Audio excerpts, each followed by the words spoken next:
add eggs, then add sour cream. You can also use plain Greek yogurt and mix everything together until it's nice and smooth. Then add vanilla extract and flour and sugar together with a pinch of salt and mix everything one more time until the mixture just combines together.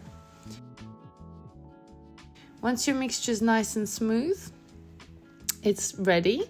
So I'm gonna separate it between 3 bowls to create 3 different flavors. I'm adding a few tablespoons into each. In my first one, I'm gonna add grated dark chocolate. In my second one, I'm gonna add amaretto. It will be like vanilla amaretto. And in my last one, I'm gonna add peanut butter. You want to mix everything together. So I'm mixing my peanut butter one first. Then I'm gonna mix my vanilla and amaretto. You obviously don't have to add amaretto, I just wanted to experiment.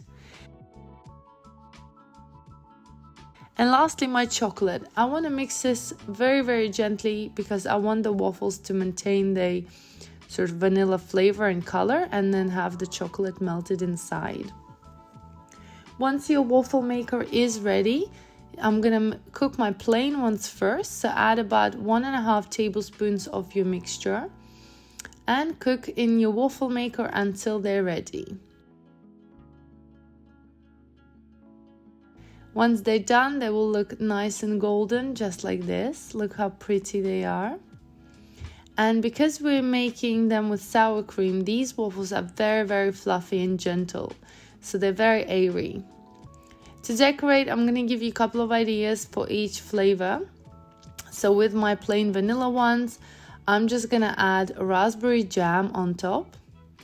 And also some fresh raspberries and mint. And lastly, I'm going to decorate it with some icing sugar, just to make it nice and pretty. You can decorate with any jam that you like. It's completely up to you. And there you go, beautiful vanilla amaretto waffles. They are so light and fluffy, go really well with raspberry jam and fresh berries. Next, we're gonna make waffles with chocolate. So add your batter. I'm using about 1.5 or 1 large tablespoon of my mixture, and bake it until they're ready. Once they're done, they're gonna look like this, very nice and spotty, like chocolates everywhere. Again, they will be very gentle, so help with your hand when you serve them. And you want to serve your chocolate waffles with extra chocolate on top, especially if you have chocoholics in the house. So add your crushed dark chocolate, and I'm adding a tablespoon of chocolate spread. You can use Nutella or any other chocolate spreads that you have in the house. Then decorate with some fresh berries, icing sugar, and fresh mint. If you have more chocolate sauce, you can pour chocolate sauce as well. It's completely up to you. And there we have it, my second version of these chocolate delicious waffles. Lastly, you want to bake your peanut butter waffles, and they look very delicious, just like that.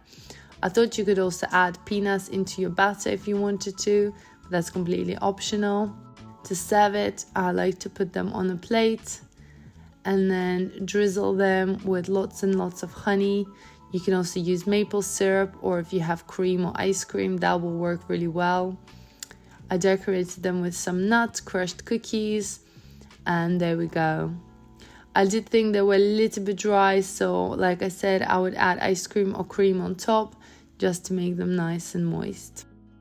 I really hope you enjoyed these 3 types of waffles that you can make at home with your family. Let me know if you're gonna make all the flavors or just one, and thank you so much for watching this video. Yeah. Oh, wow.